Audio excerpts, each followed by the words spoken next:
Hayyee kanuma irratti dabaltee akkati yaada kee kennattu kan hin barbaadu Jawaar waa'ee Oromoo kaafneerraa.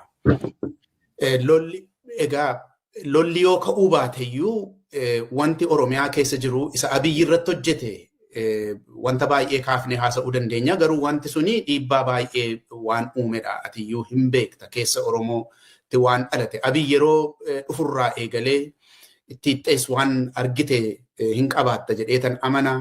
Fakkeenyaaf namoonni dhiyeenya kana dubbatan akkamittiin akka Oromoo Abiyyi adda qooduudhaaf hojii koo jedhee dubbatu akka inni tokko tokkotti hamatu namni Aliin illee dubbatee jira gidduu kana.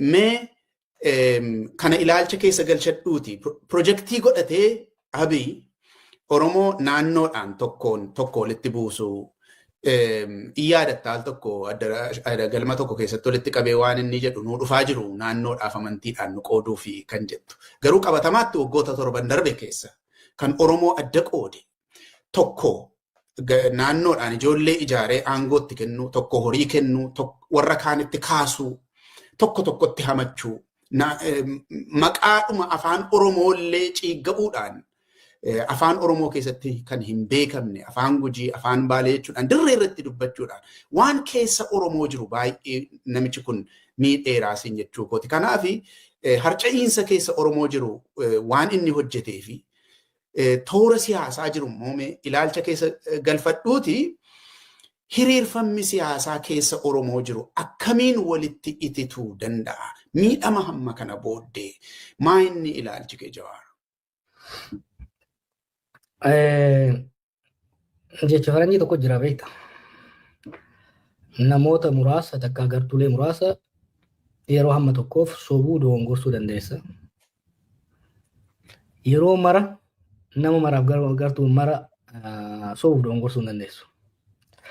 Tooftaaleen nama waliin dha'uu gartuulee waliin dha'uu kun jalqabarra eenyummaan kee hojiin kee gaafa hin beekamin hojjechuu danda'a. Eega namuu sobamee doongorsiifamee gubatee miidhamee booda hin hojjetu namni dammaqee jira jechuudha. Oromiyaa keessa amma kun hubannaa gahaa jira.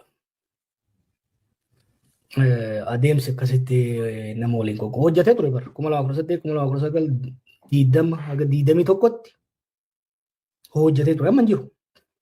Maaliif namni hubatee jira. Lammaffaa rakkoo adeemsi akkasii sun rakkoo biyyattii rakkoo akka dhuunfattis akka qeettis rakkoo hamaa keessa waan seensiseef maali gubannaa markaa hubataatu argamu maal jedhan namni hubatee jira. Oromoo keessatti qofa miti. Saboota biraa jidduutti yaaliin akkasii dura hojjetaa ture hin hojjenne amma. Amma humnoota warra Amaaraa kana yoo fudhatte dura waggaa jalqaban geerarsa farra Oromoo hedduu gaggeessaa turan. Amma sun dhaabateera. Because they have realized. Tigiroota fi Amaarota jiddattis akkasuma. Amma deengadda warra Walaayittaa warra Sidaamaa kan walitti buusuudhaaf dura kilabii Walaayittaa tokko deeggartoonni akka seenanii cafaqaa oolan. Torban lama booda immoo dhufaniitti waancaa warri Sidaamaa mo'ate san warra Walaayittaa kennan jedhan. Waggaa 5 dura bifa akkanaatiin uummata sana akkatti wal fichiisanii yaadatta hawaasaa fi sooddoo irratti. Har'a bishaan takkittiin hin jenne. Bishaan takkittiin. Nan. Inuma maal godhe? Wal ta'ee himannaa fi irratti himachuudha deeman. Dirree Dhawaa irratti Somaaliif Oromoo kan walitti buusuudhaaf waggaa darbe kan hedduu yaalaa jiran Dirree Dhawaattis, Moyyaaleettis, qarqara kan hunda irratti. Warri isaan nuni jedhanii hedduu isanii Somaaleen Oromoo fitte, Oromoo Somaalee fitte. Maal? Uummanni biyyaa wanni sun akkamitti akka hojjetaa ture yoo yaadatte 2018 nama uummanni dammaqee wal ta'ee guma walirraa baasee dubbii walirraa fixatee jaalla. There is war fatigue, there is conflict fatigue biyya sanitti.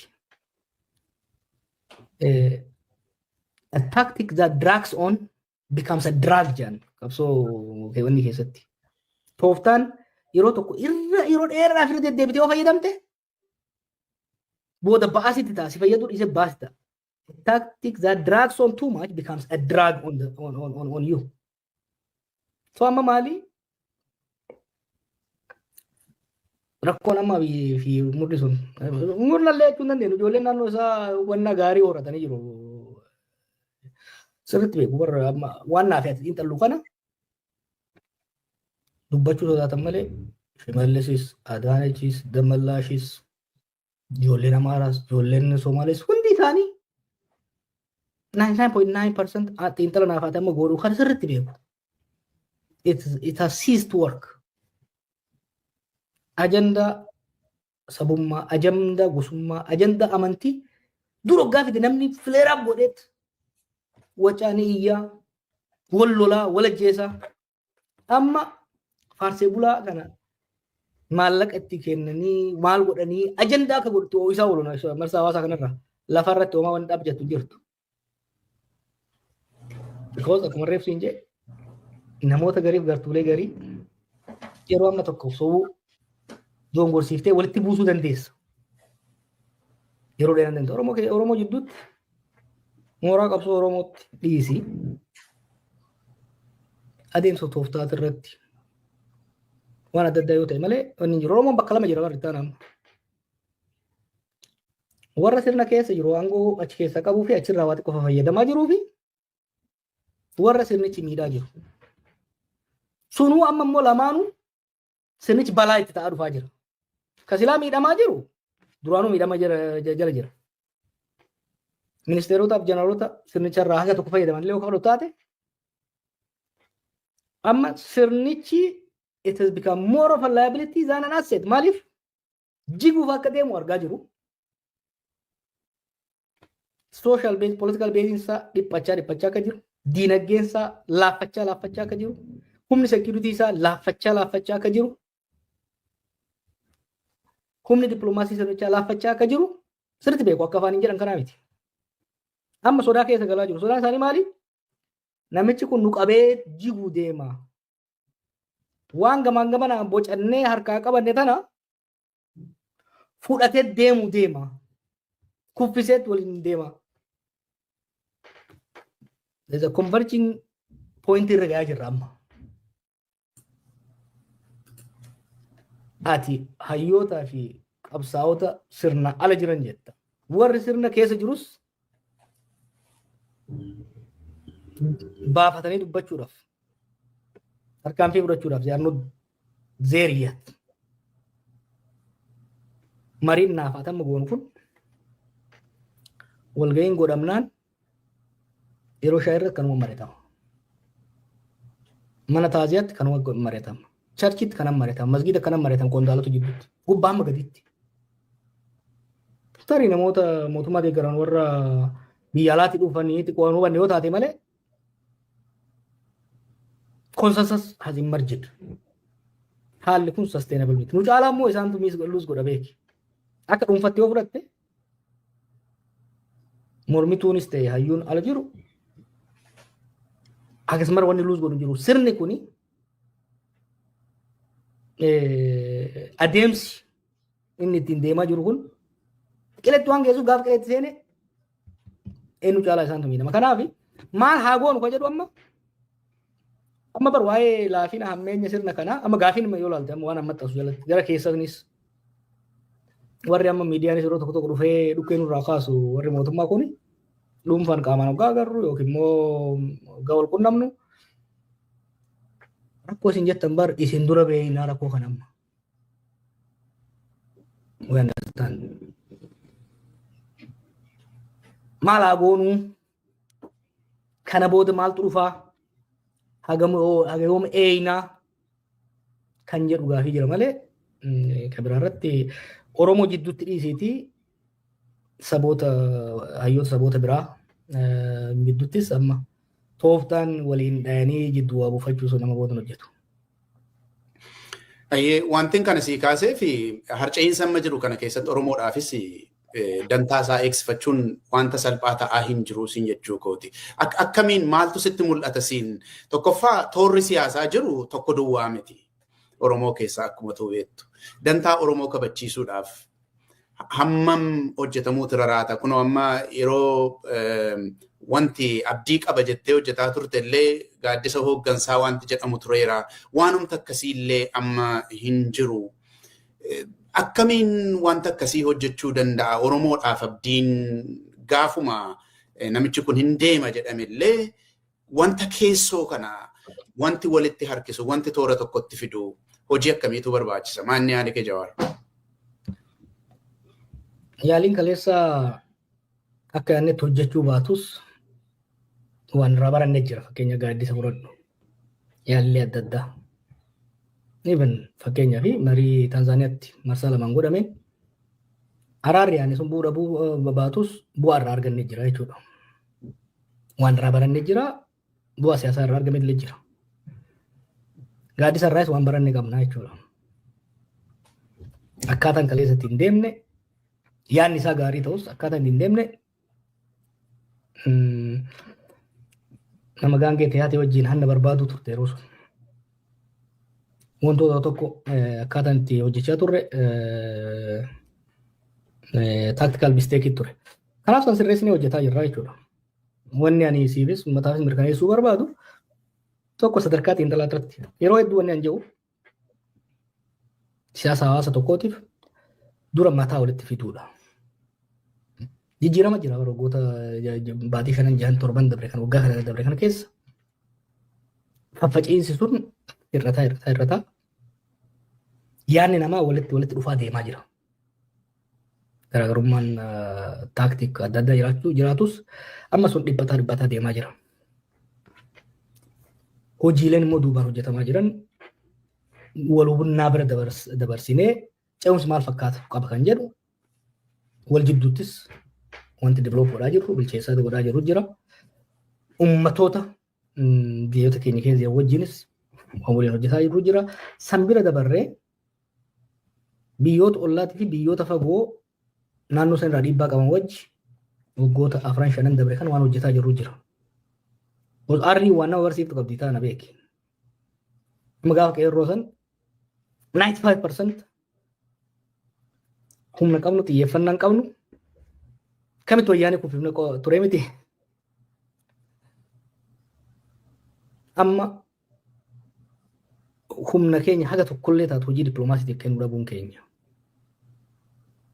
Uummattoota ollaatii fi biyyoota ollaa akkasumas biyyoota fagoo wajjin akeeka keenya, adeemsa keenya, hawwii keenya maal akka ta'e bifa isaanii galuun hubachiisuu irratti hojii gahaan hojjenne barasan. Amma hojjetaa jirra. Hojii san fooyyessaa jirra jechuudha. We are fixing mistakes. We are fixing mistakes.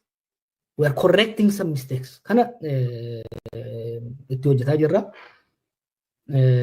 Hunda miidiyaa irratti waan hin osoo hin ta'in dhumeeraan dhumne. Kanaaf barra uummanni amma nu yaamaa itti haadhoo jedhanii yaamna kun hin dho'aa kun gaafa hin jiru.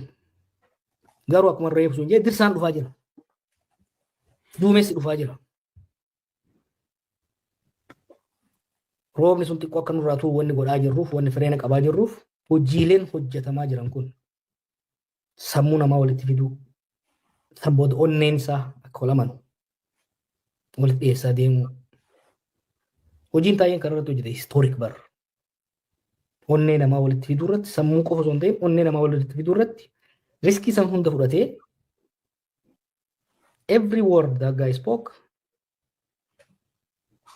Oromoo walitti fayyisuu irratti onnee isaa walitti dhiyeessuu irratti shoora guddaa qaba. It's part of what we're doing. Kanaaf san booda gara miilatti dhufa. Maaliif uummanni mataan isaa walitti hin dhufin, olleen isaa walitti hin dhiyaatin, miila qofaan ka'ee yoo jetteen adda faca'a. Karaa adda addaa deemaa jechuudha.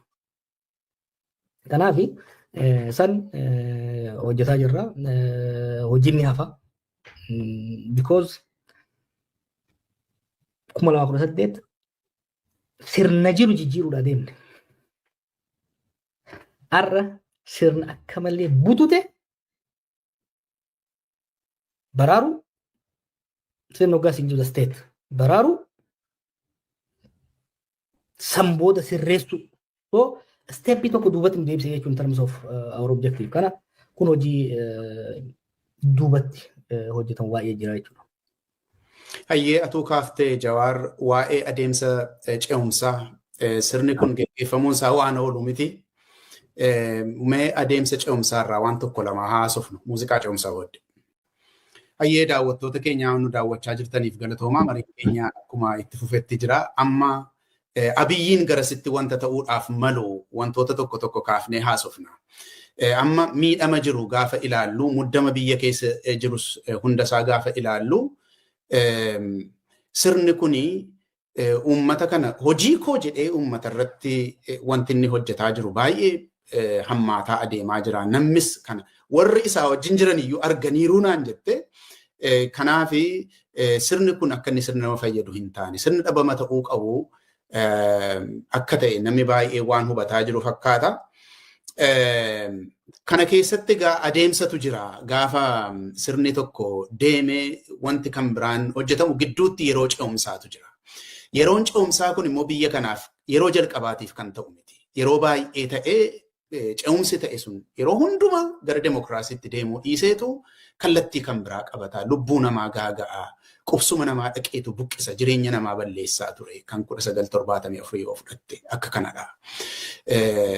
Kan yeroo 91 yoo fudhatte akka kanadha. 2018 immoo kan atuu keessatti hirmaatte. Mee amma siin gabaabsaati. Dogoggoroota kaaftee turte Jawaar. Wanti 2018 ta'e sun lafa sana hin jirru beekamaadha. Waan yeroo sana qabnu hunda dhabneera. Baay'eesaa keessumatti Oromoon biyyi sunis ta'u qabeenya siyaasaa yeroo sana qabdu baay'ee dhabdeetti yeroo ammaa kanatti. Waan yeroo sana ta'e fooyyessanii hojjechuu sabootaafis keessumattuu warra cunqurfamoodhaafis karaa gaarii banuudhaaf battalatti yoo ta'uu baatellee karaa dimokiraasiitti nama geessu faluudhaaf karaa nageenyaa tumsuudhaaf karaa itti diinagdeen dandammatu balbala isaa banuudhaaf yeroo ce'umsaa tokkotu barbaachisa. Mee maalidha isa duraarraa fooyyeffamee amma hojjetamuu qaba wanti ati jettu? Steppiidhaan dhawaatan deemuu barbaachisa. Tokko of course ce'umsa keenya qofa amma dura fashalan butaman keenya qofa osoo hin ta'in kan biyyoota baay'ee ilaaluu danda'uudha qabna. Kan biyyoota baay'ee. Maybe background kiyya comparative politics irraa waan ta'eef na fakkaata. Kan biyyoota baay'ee ilaallee kan haala qabatamaa amma nuti keessa jirruuf ta'u uniquely fitted haala amma jiru kanaaf kan ta'u tarsiimoo ce'umsaa karoora ce'umsaa roodmaappii ce'umsaa qopheessuu barbaachisa. Kana jechuun akka nama ilaalutti ce'umsi kun dhawaata adda addaatiin deemuu qaba. Kan duraa akkaataa nama kana ofirraa ittiin geggeessinu baay'ee murteessaadha. Akkaataan haalli inni ittiin geggeeffamu baay'ee murteessaadha. Kanarratti of eeggannoo cimaa, wal hubannaa cimaa keessaaf alaan bitaaf mirgaan hubachuu barbaachisa. Tokko dursanii qophaa'u. Akkaataa inni itti geggeeffamu irratti hojii hojjetamutu jira, hojjetamuudha qaba. Tokko sani. Lammaffaa immediately itti aansee gara jeequmsaatti akka hin seenne sodaan nama keenya, uummata keenya sirna keessa jiranis sirna sanii ala jiranis sodaan guddaan tokko sanboota maal taanaa haala haalli nageenyaa amma jiru kanarraa akkana hammaatan jiru sodaa qaban. Sodaa kana dursanii waliin mari'achuudhaan steppiin immediately sanboota haalli nagaan ittiin dhufu, haalli qawween dhukaafni ittiin dhaabatu dursanii wal hubachuu barbaachisa. Maaliifi wal shakkiin fi wal si'achuun tu yeroo baay'ee ni uuma. Akkuma yeroo adda addaa yootti ce'umsi tokko kan milkaa'uu fi kan karaarraa maqu baatii jaha ce'umsi dhufee baatii jahaan waggaa tokko keessatti. That interim period from 6 months to a year immediate post regime jiru sun hojii hojjetamuu qabu jira. Keessattuu haala qabataa jiruun lolli dhaabbachuu irratti dursanii walii hubachuu, walii galuu makaanizimii sana irratti walii galuu pireediin immediate post Abiy periodiin jirtu sun bulchiinsi caasaa akkamiin deemama haala wal amansiisuu danda'u irratti akkamiin deemamu ka jiru humnoota biyya keenyaa jidduutti humnoota biyya keenyaa hoggaan jiru humnoota mormitootaa qofa osoo hin ta'in state institutions jira wajjin wantoota irratti hojjetaa jira. Itti aansee san booda gara ce'umsaatti dhufna. Immediate post transition suni really biyyi gara rakkoo hamaatti akka hin seene biyya tasgabbeessuudha. Hojii biyya tasgabbeessuuti. Itti aansee boqonnaa lamaffaa hojii biyya ceesisuudhaati. Yeroo biyya tasgabbeessinu kana lola dhaabuu qofa osoo hin ta'in ce'umsi sun akkamitti haa hoogganamu. Ajendaalee kamtu ce'umsa kana keessatti mari'atama. It's about, we're talking about new social contract. Negotiating or renegotiating key aspects. Biyya san keessa garaagarummaa jiran kam yeroo ce'umsaa kana mari'anna. Ce'umsa kana akkamitti wal ijaarra. Ajendaalee kamtu ce'umsa kana keessa fudhama ka jiru ammoo walii galta. Sanboota ce'umsatti aanee gara filannootti deemna. Filannoon kun akkamiin gaggeeffama? Seera kamiin? Adeemsa kamiin? Sadarkaa wal amanamuu danda'u rule of the game kan jennuun san akkamitti goona kan jedhu wal hubannaa jechuudha. Kun hundi waan amma irraa eegalee hojjetamuu qabu. Ammumarraa itti yaadamuu qabu. Ammumarraa irratti mari'atamuu qabu, irratti mari'atamaa, irratti hojjetamaa deemaa jiru jechuudha. Dhimmoonni tokko tokko ce'umsa dura osoo namichi jiru waan irratti walii galuu qabnu jira. Dhimmoonni tokko tokko immediate isa booda baatii jaan waggaa tokko jiru keessatti waan irratti walii galuu jira. Gariin kan gaafa ce'umsaa waggaa tokko haa ta'u lama transition period keessatti wantoota hojjetamuu qaban hunda isaanii ammumarraa clear road map lafa kaa'uu barbaachisa. Kana bilcheessaa akeekumaa fi kun waan uummata irratti hundatti himamu osoo hin ta'in kana tokko tokkoon irratti deemnee yoo namni keenya qalbii horatti natti fakkaata beeki. Rakkoon tokko ka turu yeroo baay'ee ce'umsa kan miidhu maali? Mirqaana eufooriyaa revolutionii fi tokko jira. Ce'umsi eufooriyaa fidu san. Eufooriyaa san dursitee of tasgabbeessitee yookaan deemtu taate irraa maquu dandeessa. Nu qofaa miti biyyoonni hedduunis rakkoo akkanaa kana keessa seenanii jiranii. Amma garuu kan itti aanu akkuma tireef jette sirriitti jette carraan jiru. Gaaf duraa daandii bal'aa qabna ture gara dimokiraasii ce'uudhaaf. Har'a daandiin sun baay'ee dhiphoodha. Actually daandiin sun cabxee jirti har'a. Kanaaf hojiin duraa intiriim kan isin jedhu suni daandii cabxe san deebisanii suphu. Waa'ee isteetii wanni emphasize godhu amma gaafii reeffa kaaftee wajjin daandii gaafa Ihaadeeg irraa gara dimokiraasii ceena jennu sun at least daandiin ture isteetiin ture. Amma daandii cabxe san suphu. Sanbooda daandii dildila cabxe san irra kaatee dildila guddaa akka ce'umsaatti ce'u sanbooda bal'aatti baata dirree bal'aatti baata jechuudha. Kun egaa hojii bal'aa gaafatu namoota keenyanis ogeeyyoota biyyoota biraa adeemsa nuti keessa dabarre kana hubatan wajjinis deemuu barbaachisa. Wanni takka jabeessee irra deemuu barbaadu Oromoo jidduuttis Oromoo jidduutti hoggaan siin jedhu humna mormituu hayyoota mormituu akkasumas warra sirna keessa jiru wajjinis tuutosoota bilcheessaa deemu saboota biraa wajjinis in fact siyaasni Itoophiyaa irra is not a sovereign business, is not a sovereign state in Itoophiyaa irra sovereign state ta'uu hin dandeessu maaliif harka baay'ee keessa jira. Kanaaf warra harka keessaa qabu kana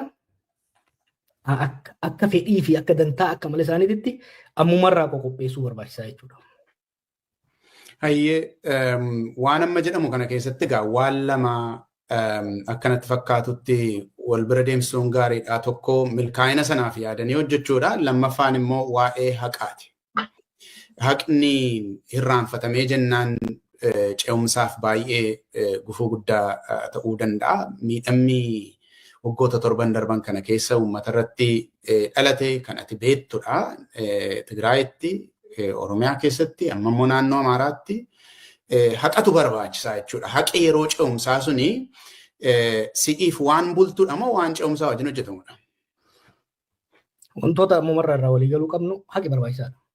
Transitional justice is very important. But you cannot have transitional justice without successful transition. Killeedha moo caacuutti duraadha. Kun haala qabatamaa biyya ati irratti hojjettuutiin murtaa'a jechuudha. Ce'umsa justice kana, transitional justice kana immediately gootamu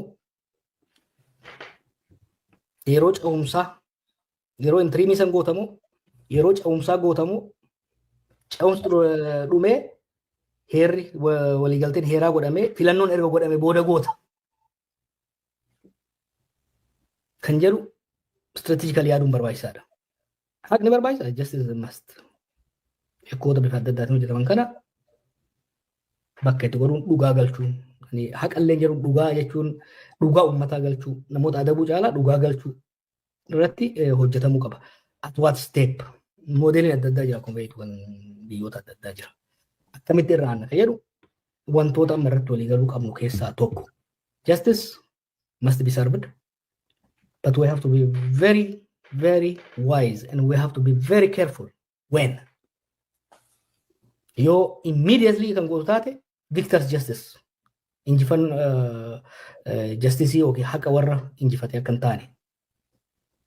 Yoo itti dhiifte immoo akkuma dura ta'e baratee namni akka irra hin deebine madaalii godhuu barbaachisa. Kun gaa ekspertoota jira. Namoota ekspertoota mari'achiisuu fi yaada ekspertoota irraa muuxannoo biyyoota biraa irraa fuune san akka biyya keenyaa ta'utti hojiitti gaafata. Galatoomi Jawaar. Waa'ee dhuma ce'umsaa kana haasa'aa jirra waan ta'eef isee dhukkubsinee irraa haasofna. Amma ce'umsa bara 2018 irratti eenyu faan akka gahee taphataa turan keessumatti Oromiyaa keessatti waan ifaadha. Inni kaan mana hidhaatii bahee, inni kaan alaa galee biyyatti yeroo galamu garuu akka Oromootti wanti Oromoo bakka bu'ee hojjetu gaaddisi sun booddee adeemsa keessa dhalatu iyyuu malee durarra hin turre. Kanaaf amma yeroo teessee ilaaltu ati sila waa'ee keessoo kana si gaafadheen ture. Amma yeroo ce'umsaatti eenyutu itti gaafatamummaa fudhatee waa'ee Oromoo hojjeta.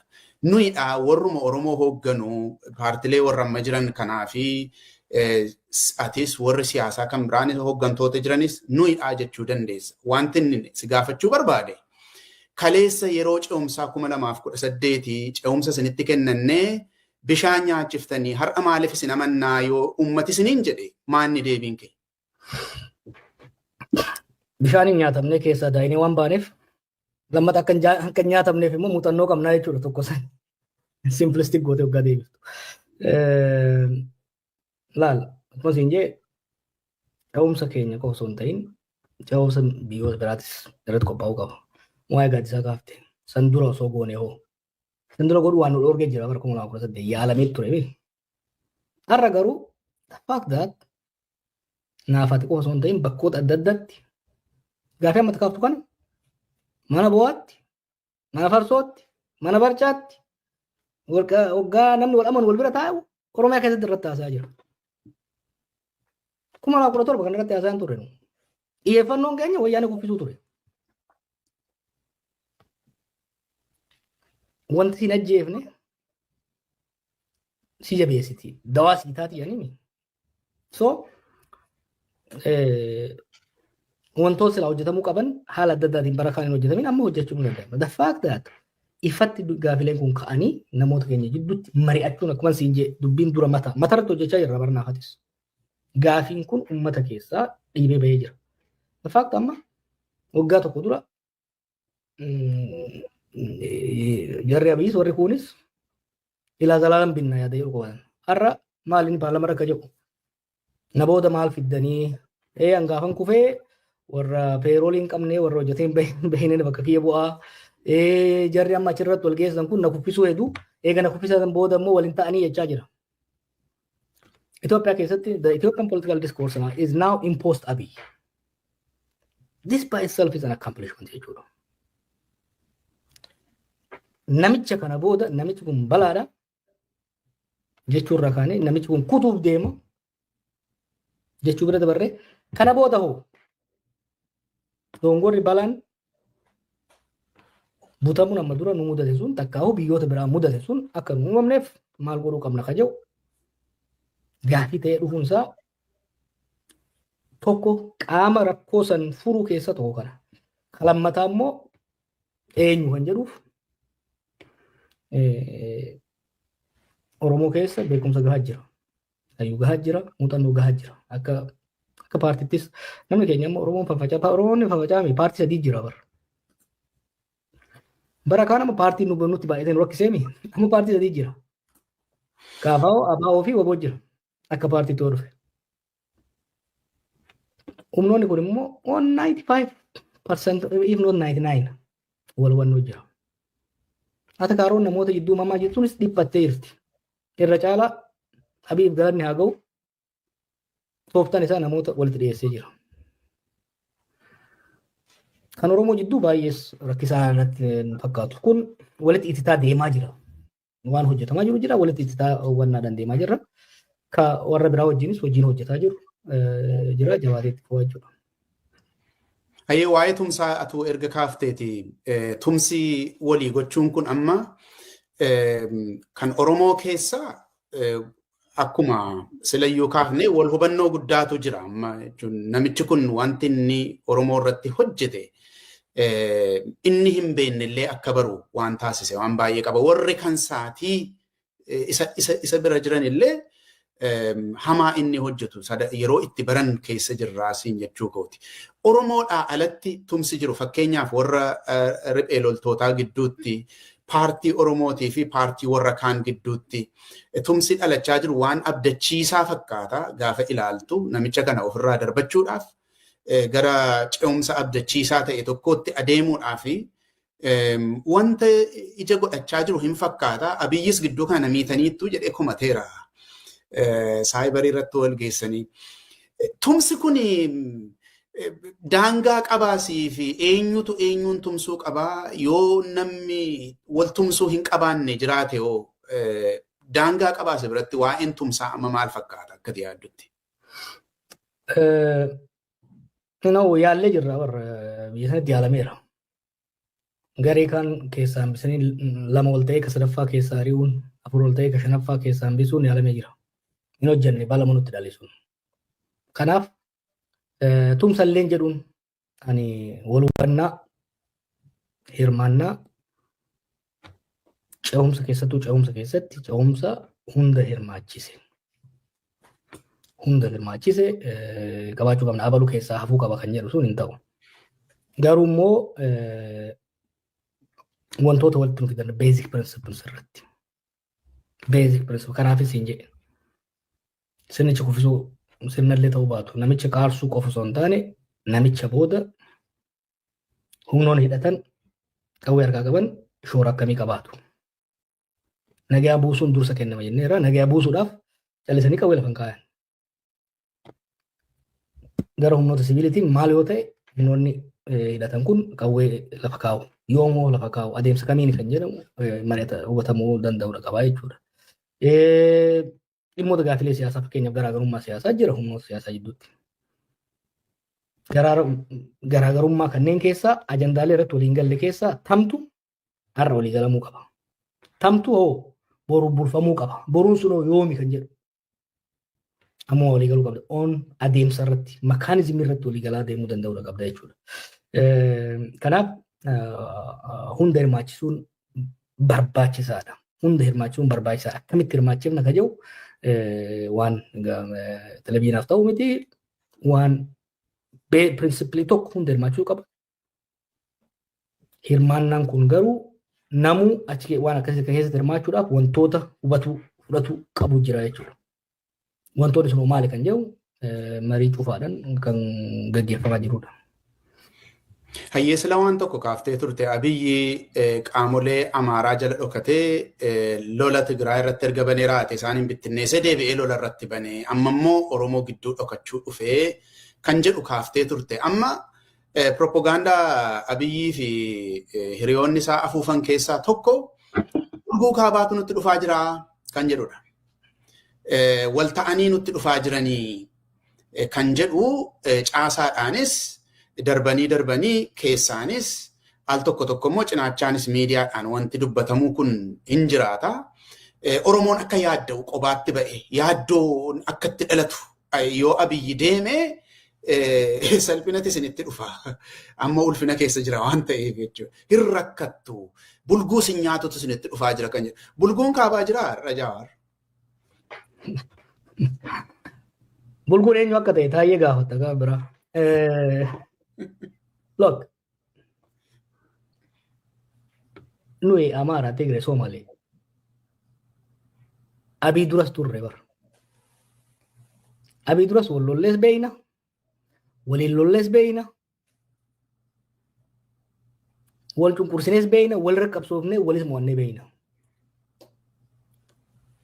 Inni hin uumne hariiroo kana. Kanaaf yoo Oromoon gaafa dammaqiinsaa kana ga'u kana qabu dhiisiiti. Gaafa bittinnaa'ee caphee daaraa ta'e sanuu homaa isa godhuu hin dandeenye. Har'a bakka dammaqiinsi cimaan jirutti bakka isteet instituushinii keessa seennee jirrutti fakkeenya yeroo baay'ee qabsa akka jira. 1974 gaafa lafa qonnaan bulaa Oromootiif deebisisan Hailee Fidaa fi Baaruu cinaa faana warri hiriiree ture nama lakkaa'anii nam kun tokko 200 argatan nama keenya ka waa barate. Waa barate jechuun dippiloomaa fi digirii na fakkaata. 1200 san qabataniit seenaa hojjetan. Har'a garuu miliyoonaan jira namni. Miliyoonaan jira. San qofaa miti. Humnaanis eenyu gadi miti. Rakkoo Oromoon har'a rakkoo humnaan qabu. Rakkoon Oromoo karaa Abiy carraa Oromoon gaafa aangoo harka murna biraatirraa fuudhu akkaataa kaleessatiin deemaa turteen osoo hin ta'in akkaataa haarayaan akkaataa haqa ofii dantaa ofii eegsisee dantaaf haqa uummata biraa eegsisuun sirna federaalizimii dimokiraatawaa dhugaa jaaruu ture. San dadhabee biyya guddaa sabaaf sablammoota hundaaf nuufis taatu jaaruu dhiiseet biyya guddoo gaafii uummata Oromoo guddaa tana kiisii nama tokkootitti qalqalloo beektaa qalqalloo ilmoo re'ee qalqalloo ilmoo re'eetitti hir'isee nu salphise.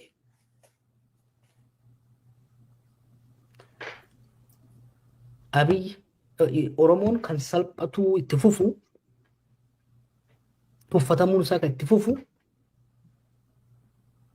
yoo Abiyyitti maxxanee wajjin itti fufedha. Kan namni jala muree itti yaaduu danda'u qaba. Bara nu qabsootti turre rakkoon ture maali? Wanni Oromoon ittiin tuffatamuuf ittiin hamatamuuf komatamu miliyoona 50 ta'ee uummata saba guddaa ta'ee diinagdee guddaa qabaatee qabsaa'uu hin dandeenyedha. San jijjiire qeerroon. Har'a Oromoon maaliin komatama? Uummata hangana ta'u ta'ee wal jidduutti nagaa buusuu dadhabee ollaa wajjin nagaa buusuu dadhabee madda rakkoo gaanfa Afrikaa ta'edha. Kun Oromoo miti. Kana godhaa jiru Oromoo guutuu miti. Dhugaasitti immoo hayyoota qabsaa'ota Oromoo dhiisi. Abiy oppidiyooma san sirnaan osoo dhaggeeffate ilaafeedhaan mari'atee konsaltaatiiv liidarship kennuu osoo danda'e salphina kana keessa bu'u beektaa.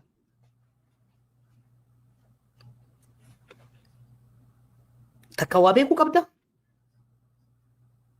Takka warra beekuun of marsuu qabda. Beekumsi waa lamarraa dhufa. Takka barnoota irraa dhufa. Takka muuxannoo irraa dhufa. Lamaan kanaa wajji dhalachuun dirqama miti. So wanni amma isaan jedhan warri kaabaa warri bahaa warri maalii yoo sitti dhufe dhukkubaa sanii si oobee ofirraa dhorkuu hin dadhabnu. Har'a dhiisi. Gaafa Gaafa abboonni keenya qabsoo eegalan, we were not even political community bar. Waggaa 60 dura jaarraa waan jiru tokko yeroo baay'ee waggaa 2 gaafa dirree bahaa seenu waggaa 2 hojiin isaa namarra deeme aboo ati Oromoo bar. Oromoo. Nama hedduu loltuu hedduu jalaa du'e ati Oromoo jedhee namatti himu. Because there was no nationhood in turre. Gaaf sanuu survive goone. We became political society. Now today we are state society. Rakkoon jiru political society ta'uudhaaf yeroo dheeraa nutti fite hanga 91 booda guddataa deema. Amma state society taanee jirra. State society san narrative isa wajjin deemu, tarsiimoo isa wajjin deemu. Bocanii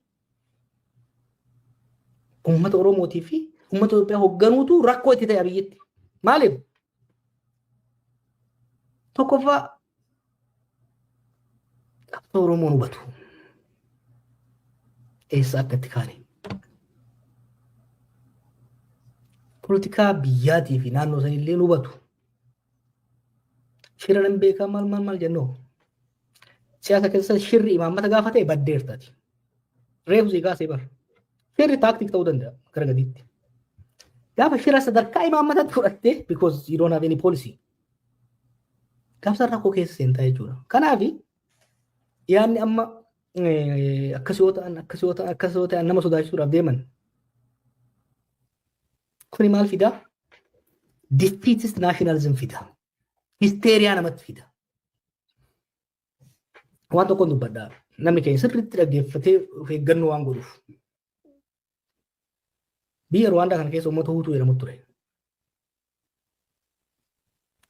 Gargaarsa warra faranjootaa kanaan warra Tutsii kana gubbatti baasanii yeroo dheeraaf akkuma keenya kana tuffatamaa, tumamaa, dhiitamaa cunqursaa ture.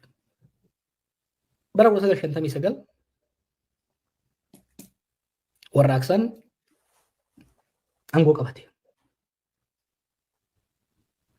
San booda warra achi keessa aangoo qabate uummata Hutuutii fi uummata kaaniifis practically dinagdee guddisuu, siyaasaa fooyyessuu, bulchiinsaa fooyyessuu mannaa Tutsiin kaleessa cunqursaa ture sun sitti deebi'aa jedhaniin wal dorgommiin isaan jidduu jiru, liidarshippii jidduu jiru. Eenyutu irra dinagdee guddisa? Eenyutu irra caalaa sirna state institutionii cimsa? Kan jedhurra eenyutu irra caalaa sodaa yookiin immoo ilaalcha farra Tutsii kana cimsa kan jedhu. Siyaasa isaanii, miidiyaa isaanii keessatti yeroo mara Tutsiin sitti dhufte kan jedhuun kanatti fidan.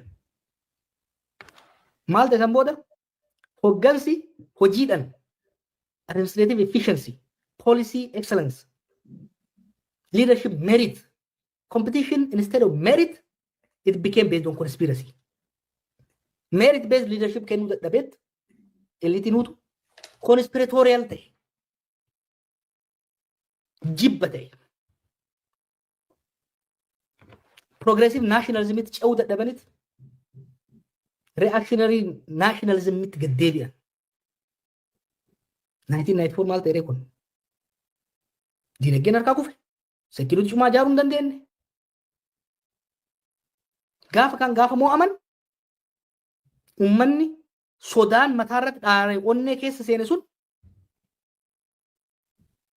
balaa hamaa uummatoota isa wajjin jiraatu irraan gahee siyaasni isaanii haraamuu addunyaa ta'e. Har'a Hutuu maqaan hoggaa dhaamu immediately genocide dhufu.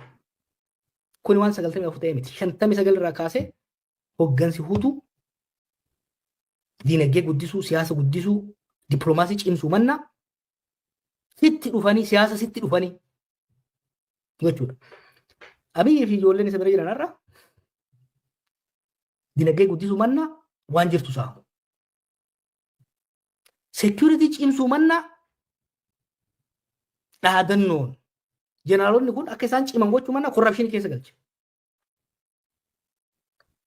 Malbulmaata siyaasaatiin saboota biraa wajjin wal hubannaa galchuu mannaa saboota biraa biratti kun mootummaa Oromooti.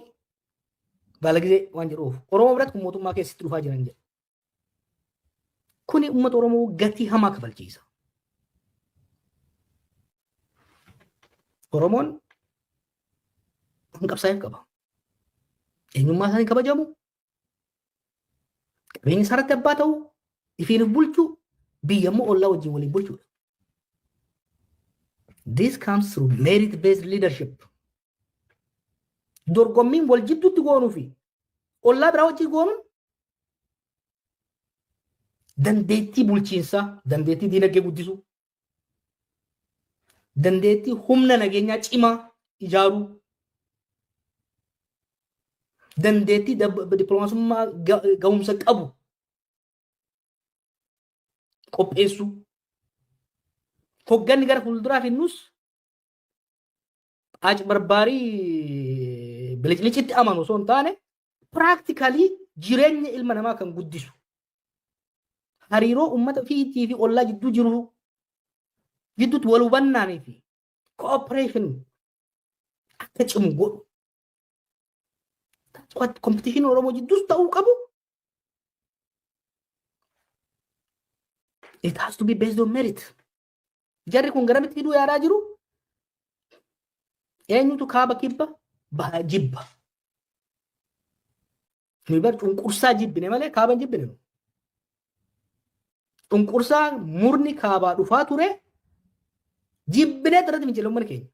Malee uummata kaabaa maali wanni isaan durin jirreen isaan uummata kana keessa fidan. Uummanni kun qabsoo yeroo meeqa waggaa godhu Oromiyaan bara Itoophiyaa guddoo Itoophiyaa xiqqoodha. Saba sablammii Oromiyaa keessa hin jirre hin jiru. Nagaa waliin jiraat gara fuulduraas waliin jiraat. Ollaa wajjinis waliin jiraan. Yaanni sitti dhufaa jiran. Ijoollee baalagee beektaa ijoollee safaraa dur. Safara dhayitee waa hatti takka waa balleessiti. Mana kee keessa dhuftee dhagaa darbiti ollatti. Ollaa yoo ilaalu dhagaan mana kee keessa darbame. Ollaan sunis dhagaa sitti as darba. Mana kiyyan darbame jettee atillee baatee isa wajjin dhagaa darbita. Ollaan lamaan lolatti seenee jechuudha. Akkasii miti. Mana kee keessa baalageen jiraate re'ee ormaa yoo haate dubartii namaa yoo miidhe haqa namatti yoo darbe fuulduratti gabbaaftee adabuu qabda. Haqa nama sanii galchuu qabda. Kanaaf uummanni keenya guddaadha. Siyaasa guddaadha geggeessuu qaba. Siyaasa sitti dhufteetiin uummata baaraguu miti. Nutti dhuftee agarree jirra bar maal jechuudha. Sitti dhuftee haaraa nutti dhuftee irra aannee jirra. Amma immoo kana caalaa wanni dhufu hin jiru. Wanni Oromootti dhufe Oromoo salphise Oromoo fite xiqqeesse xiqqaan Oromoo hoogganuudha. Xiqqaan guddachuu hin dandeenye Oromoo hoogganuutu Oromoo xiqqeesse ormaan walitti nu buuse malee naannoo sanitti humni Oromoo sochoosuu hin danda'u jiru. Ayyee waanuma kanarra haasofnee dubbii keenya gara goola buutti finna Jawaar jecha kee mee ergifadheetuma baalageen dhufee aangoo qabateera. Baalageen akkasii akka lammata deebi'ee hulluuqee adeemsa ce'umsaa keessa hulluuqee akka aangoon arganneef eenyutu maal gochuu qaba? Tokkoffaa diskoorsii gaafata. Oromo is a discursive society. Conversational society dha. Mariin akkanaa kun cimee deemuu qaba. Lammaffaa siyaasa keenya keessatti siyaasni dandeettii merit based politics deliverable kan ta'e sanni akka wal dorgomu gochuu gaafata. Ammatti immediately immoo cululleen hattuun xixiqqaan dhufee saba kana kan xiqqeessine tokko xiqqaa uummata kana xiqqeesse ofirraa kaasuudha. Kan lammaffaa uummata keenya gidduuttis warra biraa wajjinis ammumarraa wal hubatanii carraan xixiqqoon warri xixiqqaan gaafii uummataa guddaa butanii ittiin xiqqeessan akka uumamne wal hubachuu gaafata jechuudha. Kun hojii hooggansa siyaasaa jidduutti, hooggansa sibiilii jidduutti, hayyoota jidduutti, abbootii amantaa jidduutti, ammumaan raawwatamu. Ani immoo abdiin qaba. Maaliif ammoo waan adda gaafattu kana bakka hundatti namni gaafata. Wal jidduutti illee dubbataa jira jechuudha. Itaana uummata guddaadha barra uummanni Oromoo. It's a serious people. It's a very, very political people. Ammata 60-70 amma wanni abifaan complain godhan tokko maali beektaa? Uummanni kun siyaasa malee waan biraan beeku jedhan. Uummanni kun roorroon qabsoo roorroo godhamtu carraan dhuftee dabarte hayyuu siyaasaa isa gootee jirti. Laman koobamu uummanni kun amma booda. Kun akka hin taane marii akkana godhu dhimma qophaa'uu gaafata. Ayyee gaaffii xumura. Namichi kun gaafa aangootti dhufu jalqaba gaafa isaan filuuf ka'ani diddeeti. Fudhachuu didde. Keessumatti yeroo OPDO'n isa filuudhaaf cidha eegalu hin ta'uu jettee maqaayyuu itti baaftee egaa ergasii adeemsa baay'eetu deemame. Gara deggeruutti dhuftee deggersi kee homaa siif baay'ee waan guddaan finne uummataafis homaa waan buuse hin qabu siin sirumaa gara si ajjeesuuf yaaluutti adeemuutu dhufee Hacaaluun kana gidduutti ajjeefamee uummanni gaa waan irra ga'e keessa deebinee hin dubbannu silayyuu kaafnee jirra. Hooggantoonni Oromoo hayyoonnis yeroo sanatti yoo dhugaa dubbachuudhaaf ta'e nama tokko duwwaatu Oromoo keessaa warra mormituu ture mana hidhaatii bahee warra alaa galee warra biyya keessas ture keessaa nama tokko duwwaatu yookaan gurmuu tokko duwwaatu waan dhalate kanaaf waan gaariidhaafis waan hamaadhaafis itti gaafatamaa jechuun fudhatama hin qabaatu madaallis waan qabaatu miti. Garuu immoo Abiy ofiisaatii barcuma hin qabu ture yeroo dhufu. Kan barcuma kennee fi keessumatti iyyuu Oromoo. Hooggantoonni Oromoos naannoodhuma sana turan jechuudha. Amma lammaan bade sagaleen isaayyuu hin jiru dubbachuus didee tarii gaafa inni dubbate isarraa waan tokko hin dhageenya ta'a. Ati Jawaar yeroo adeemsa Abiy barcuma tolfatu keessatti biyyaaf ta'a jedheen hojjedhee nu baasa jedheetan hojjedhee waan jette sila waan garagaraa kaafteetta. Waan bade keessatti itti gaafatamummaa qabattee addaati. Waan danda'u yaale beektaan maaliif duran ta'uun jedhe. Boodamne natti bahee boo callisii jedhan. Maybe yeroo tokko you have to go against your own thinking. Maaliif yookaan ana qofa beekaa jetta. Mammaaf Oromoo tokko jiraami kudha tokko taatee baatee kophaa yoo baatee si moo jira kan tumaraa ta'a. Kanaaf gaafin itti gaafatamummaadha maal gochuu dandeenya turre. Yeroo tokko bar karoora baafta. Dongorri karoora dongorri tasii moo jiraate itti gaafatamuu fudhatta. San booda balaa dhufurraa hir'isuudhaaf eega beeyta haga ce'umsu dhufitti sochii uummata nuti gaggeessaa ture. Ce'umsu dhufnaan humna jijjiirama kan jedhamu kennamuun dirqama ture. Dongorri bakka adda addaatti hojjetamuu danda'a. Wanni guddaan maali? Lammaa irrattis maal irrattis baay'ee haasofne isa wajjinis warra hunda wajjin warra achi yeroo san nama marii goonu keessatti anaaf nama tokko qofa warra wanni godhe keessa kan mormaa ture. But they have a merit too isaanis. Warri amma yeroo san gurbaan kun akka ta'u waan jedhaniif qaban baay'ee not without merit baroonni jechaa turan.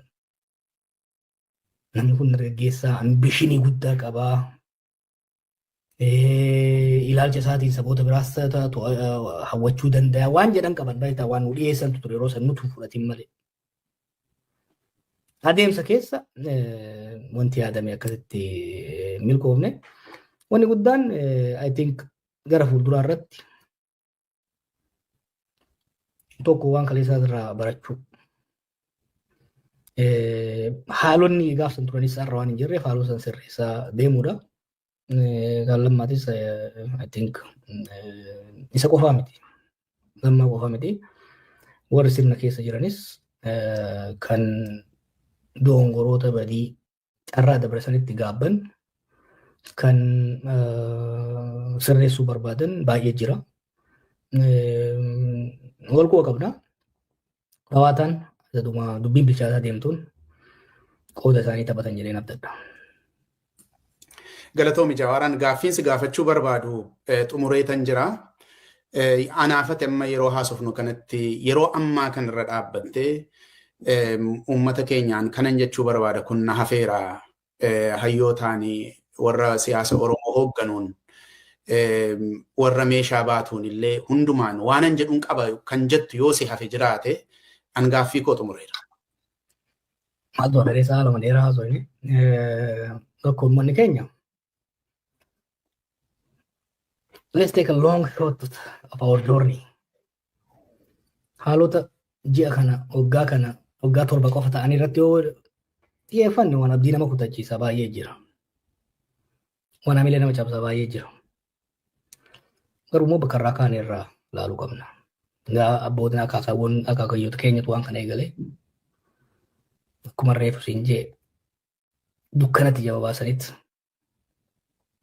uummata kana bakka addaa faca'ee walitti qabanitti baay'ee deemne. Amna kana keessatti tarkaanfii lama duratti yeroo kaan takka du'e biraa maal jechaa as dhufnee jirra. As geennee jirra. Bakka irraa kaan hin jiru. Bakka deemuuf immoo hin geenye. Humna dandeettii dhugaa bilisummaadhaan dimokiraatiidhaan nu jidduttis uummatoota kaan wajjiinis jiraachuuf nu dandeessisu ni qabna. Poolitikaa sodaa irraa of eegaa. Poolitikaa sodaa amma isaan oofuu barbaadan sitti dhufuuf deeman. Dhugaadhaan madaa qabna. Madaan kaleessaa sun akka nuti hin deebine barbaanna. Madaan kaleessaa akka nuti hin deebine garuu taa'anii adeemsumaa fi nama rakkoo fi salphina kana keessa nu galchee jala taa'anii hin ta'u. Ergaan ani keessattuu namoota sirnicha keessa jiraniif ta'u balaan wajjin kufuu yoo barbaadan itti maxxanaa itti fufaa. Wannan yeroo adda addaa yeroo jira. Jijjiiramni amma dhufaa jiru harki 50 dirsaan roobaa amma dhufaa jiru kun jechuudha. Harki 50 diinagdeedha. Harki 30 gaafina wallaalummaaf of tuulummaa Abiyyi. Harka 20 hojjennu.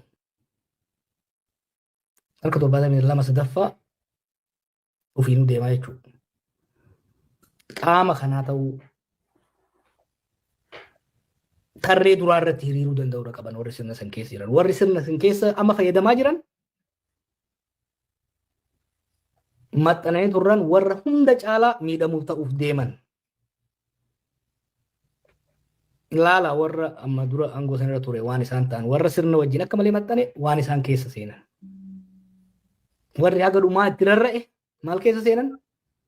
Warri gaafa dubbiin jajjabaattu. Hirmaataatti irraa bu'ee uummatatti makame maal argate kan jedhu sirriitti intalanii deemuu barbaachisaa gara fuulduraas mammari'annee walitti deebinee kan mari'annu ta'a hojiitti jabaanna galatoomii taana. Ayyee Jawaar marii akkasii itti fufnaa hayyoota hafanis dabalannee iddoo kana finnee mari'achuu keenyatti fufnaa warra hafaniinis jabaadhaatii harka wal qabadhaa hamaa amma uummata keenyatti dhufe namicha akka kanatti uummata keenya dararaa jiru kanaa kan gara laafina tokkollee mucaa namaatiif hin qabne kana ofirraa darbachuu irratti garagarummaan tokkollee hin jiru kanarratti namni wal dhibu hin jiru wanti amma jiru waan humna jiru walitti funaanuudha humna jiru harka wal qabsiisuudha yaada wal qabsiisuudha namichi kun karanni deemu irratti falafaluudha kanaaf marii hayyootaa asitti goonu itti fufna Jawaar atillee deebitee dhufuun kee hin oolu warra kaanis dabalannee marii kana itti fufna har'a waan dhuftee yaada kee kenniteef galatoomi sagantaan keenya sumarratti raawwataa daawwattoota keenya waan nu hordoftaniif baay'ee isin galateeffannaa qophii kan biraadhaan hamma walitti deebinutti nagaan nuuf tura.